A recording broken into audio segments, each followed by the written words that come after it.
नमस्कार, मैं हूं पिंकी। न्यूज़ फॉर सोशल में आपका स्वागत है। आइए नजर डालते हैं इतिहास की इस खास खबर पर।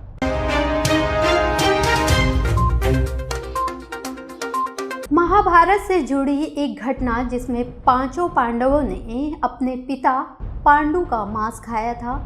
उन्होंने ऐसा क्यों किया, यह जानने के लिए पहले हम पांडवों के जन्म के बारे में जानेंगे। पांडु के 5 पुत्र युधिष्ठिर, भीम, अर्जुन, नकुल और सहदेव थे।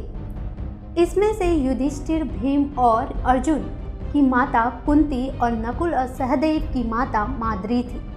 पांडु इन 5 पुत्रों के पिता तो थे, किंतु वो पुत्र उत्पन्न नहीं कर सकते थे, क्योंकि उन्हें श्राप था, यदि वो ऐसा करते हैं तो उनकी मृत्यु हो जाएगी। इसलिए पांडु के आग्रह पर यह पुत्र कुंती और माद्री ने भगवान के आवाहन कर प्राप्त किए थे। जब पांडु की मृत्यु हो गई तो उनके शरीर का मांस 5 भाइयों ने मिल बांट कर खाया था।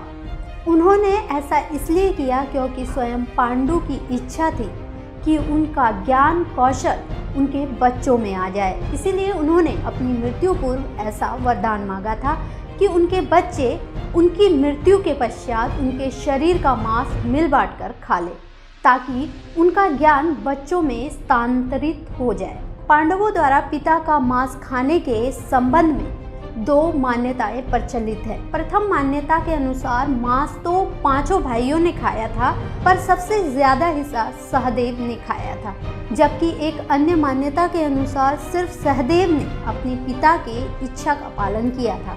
उनके मस्तिष्क के 3 हिस्से खाए थे।